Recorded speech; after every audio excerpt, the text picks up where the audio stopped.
Que s'est-il passé sur la rue Léontine-Seuillet pour qu'elle soit fermée pendant 18 mois? D'abord, un chantier du syndicat intercommunal de l'Yvette qui a voulu modifier les canalisations, les changer pour les adapter au réseau. Or, ce chantier a été mal mené. Il a été d'abord très compliqué dès son démarrage compte tenu des bruits générés par des pompes hydrauliques. Et puis, il a été malmené parce que manifestement, durant le chantier, l'entreprise qui en était chargée a pompé énormément d'eau. Alors, soi-disant, des ruisseaux ou des infiltrations existaient et ont conduit à ce que l'entreprise doive énormément pomper. Mais en pompant, elle a aussi retiré une partie du fond de forme, donc du soubassement de la chaussée, et a donc vidé celle-ci d'une partie du sable qui en assurait la structure. Conclusion, la chaussée a connu à de multiples points des effondrements significatifs qui ont parfois laissé des tuyaux de gaz seuls dans le vide, avec le risque évidemment que si un poids lourd passait, et on est juste à côté de la caserne des pompiers, les canalisations de gaz, d'eau et d'électricité, mais notamment de gaz, rompent. Or, il a fallu donc en urgence que la municipalité ferme cette rue et lance des travaux importants de réfection. Alors aujourd'hui, non seulement cette affaire est devant le tribunal, parce que les uns et les autres, entre le syndicat intercommunal de l'Yvette et puis la municipalité, se renvoient la responsabilité de ce qui s'est passé.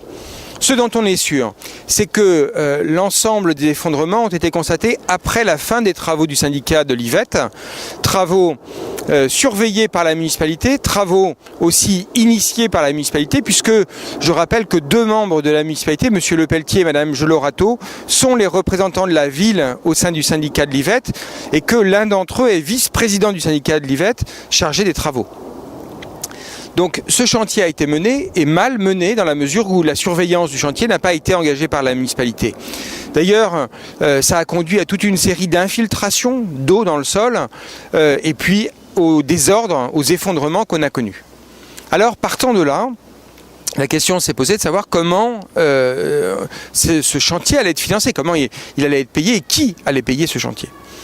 Aujourd'hui, nous n'en savons rien, si ce n'est que, et le panneau d'information que la municipalité a mis à l'entrée du chantier le démontre, aujourd'hui 95%, 94,7% des travaux sont payés par la ville, ce qui est déjà un aveu de responsabilité et qui est un aveu du fait qu'aujourd'hui le tribunal n'a pas pu dire que la ville était même partiellement dégagée de la responsabilité. Si la ville prend en charge 95% des coûts, ça veut dire qu'elle est responsable et vraisemblablement à 95%. Or, la municipalité, depuis quelque temps, ne nous dit pas la vérité. Non seulement elle affiche des travaux à hauteur de 800 et quelques mille euros, mais ces travaux sont donnés hors taxe.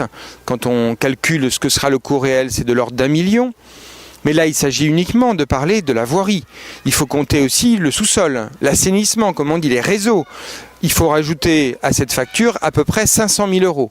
Donc, au global, au lieu de coûter 800 000 euros, le chantier va coûter plus de 1,6 million et l'on ne parle que de la première tranche. Celle qui va en gros de la mairie au stade, au début du stade.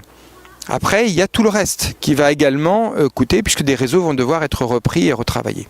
Donc voilà pourquoi ce chantier se révèle être une grosse difficulté pour la municipalité, évidemment, une difficulté assez importante pour les riverains, pour les usagers des écoles, pour la caserne des pompiers qui est quand même fragilisée alors même qu'un projet conduisait à la transférer sur Chilly-Mazarin.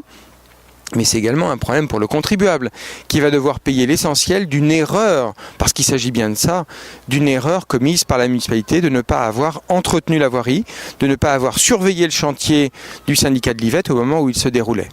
Et voilà aujourd'hui l'un des points noirs de la municipalité au terme de ce mandat.